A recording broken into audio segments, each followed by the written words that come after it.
Property Point YouTube channel එකත් එක්ක එකතු වෙලා ඉන්න හැමෝම අයිබෝන් කියලා පිළිගන්නවා. මේ Arduino basic coding video series එකේ අලුත්ම වීඩියෝ එක.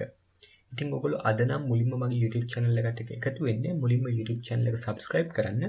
ඒ වගේම subscribe button එකට එහා පැත්තේ තියෙන bell icon එක click කරොත් ඔයගොල්ලන්ට මම දාන videos ගැන update එකක් ඉක්මනටම ඔයගොල්ලන්ගේ ළඟට ගෙන්න ගන්න පුළුවන්.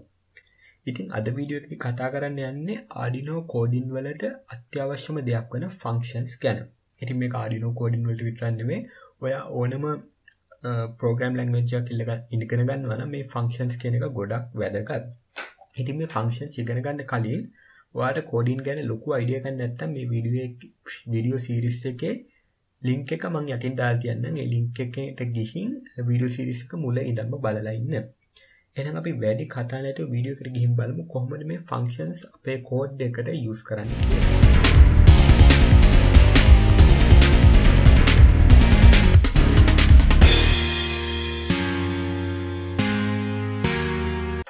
හරි. මුලින්ම functions වලට යන්න කලින් අපි දැනගන්න ඕන අපි මේ functions use කරන්නේ මොන වගේ අවස්ථාවලදීද? ඇයි අපි functions use කරන්නේ කියලා. example එකක් විදිහට ගත්තොත් ඔයා මොකක් හරි remote control car එකක් තියෙනවා. ඔයා ඒකට code එක ගහන්න ඕන. එක බටන් එකක් එබුවම ඉස්සරහට යන්න. අනිත් බටන් එක එබුවම පස්සට යන්න.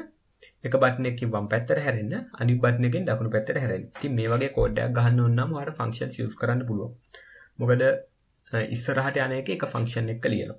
පිටිපස්සට යන කැලේ තව function එකක ලියනවා. වමට හැරෙන එක තව function එකක ලියනවා. දකුණට හැරෙන එක තව function එකක ලියනවා.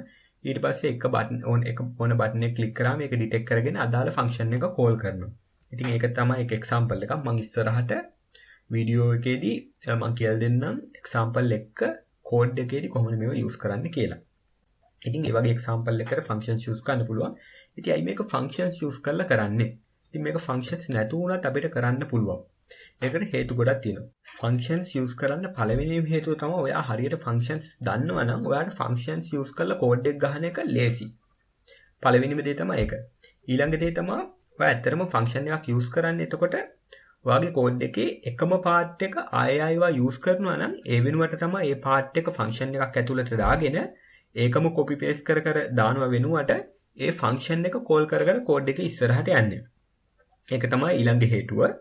ඉතින් එතකොට ඔයාලට ඇඩ්වාන්ටේජස් ටිකක් තියෙනවා. පළවෙනි එක තමයි එතකොට ඔයාලා මොකක් හරි කෝඩ් එකේ චේන්ජ් එකක් කරන්න ඕනොත් අදාළ ෆන්ක්ෂන් එකේ එකපාරයි චේන්ජ් එක කරන්න ඕන ෆන්ක්ෂන් එකේ විතරයි. එතකොට ඒ ෆන්ක්ෂන් එකම නම් තනින් තනට කෝල් කරලා තියෙන්නේ. ඒ දැන් ඔටෝ වෙනස් වෙනවා. ඊළඟ එක එතකොට ඔයාලේ කෝඩ් එක ගොඩක් දික් වෙන්නේ නැහැ. මොකද එකම පාර්ට් එක ඔයා කොපි කර කර දාලා නැහැ. එක පාර්ට් එක තියෙන්නේ එක තැනක විතරයි. ඊට පස්සේ වෙන කෙනෙක්ට හරි කෝඩ් එක බලපු ගමන් මේ ෆන්ක්ෂන්ස් වලට meaningful names ලියලා අපි ලස්සනට තිබ්බොත් ඕන කෙනෙක්ට කෝඩ් එක බලපු ගමන් තේරුම් ගන්න පුළුවන් මේ කෝඩ් එකේ මොකද්ද වෙන්නේ කියලා. ඉතින් ඒ වගේ වාසියින්ද අපි functions use කරනවා. එහෙනම් අපි ඊළඟට බලමු function එකක් declare කරගෙන කොහොමද coding පැත්තට යන්නේ කියලා. function එකක් declare කරන්නේ මේ විදිහට මුලින්ම අපි ලියනවා return type එක. ඒ කියන්නේ return type එක කියන්නේ මේක data type එකක්. මෙතෙන්ට int වෙන්න පුළුවන්, double වෙන්න පුළුවන්, float වෙන්න පුළුවන් ඕනම data type එකක්. ඊට පස්සේ function එකේ name එක මේ name එක ලියද්දී සාමාන්‍යයෙන් අපි ලියන්නේ coding standard එකක් අනුව පළවෙනි අකුර simple වලින් ලියන්නේ. පළවෙනි අකුරත් simple. ඊට පස්සේ වචන දෙකක් තියෙනවා නම් දෙවෙනි වචනේ පළවෙනි අකුර capital වලින් පටන් ගෙන වගේ තමයි ලියන්නේ. එහෙම ලිව්වේ නැතත් කෝඩ් එක වැඩ කරනවා. අපි සාමාන්‍යයෙන් ස්ටෑන්ඩඩ් එකකට අනුව ලියනවා නම් එහෙම තමයි ලියන්නේ. ඊට පස්සේ ෆන්ක්ෂන් එක ඇතුලේ තියෙනවා ආගියුමන්ට් දෙකක්. මේකෙදිත් තියෙන මේ ආගියුමන්ට් දෙකක්, තුනක්, එකක් ඕනම ගානක් වෙන්න පුළුවන්. මේකෙත් තියෙන මොකක් හරි data type එකක්. int i කිය, int x, int y ඒ වගේ variables තමයි මේ ෆන්ක්ෂන් එක ඇතුළට පාස් කරන variables තමයි මෙතන තියෙන්නේ. ඉතින් මේ තමයි ෆන්ක්ෂන් එක ඩික්ලෙයාර් කරන මූලික අවස්ථාව. ඉතින් මේක අපිට කොටස් 4කට කඩාගෙන ඉගෙන ගන්න පුළුවන්.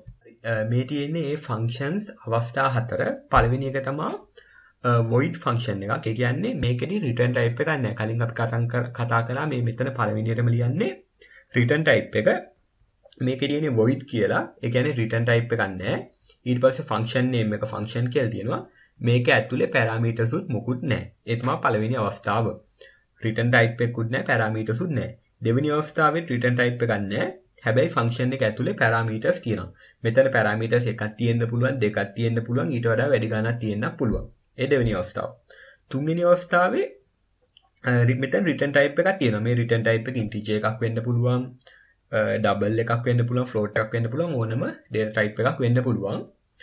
function එක ඇතුලේ parameters මොකුත් pass කරන්නේ නැහැ. ඉතින් මේ දේවල් ගැන මම ඉස්සරහට වීඩියෝ වලදී සවිස්තරාත්මකව කියලා දෙනවා. ඊළඟ එක integer, ඒ කියන්නේ return type එකක් තියෙනවා. function එක ඇතුලේ parameters pass කරනවා.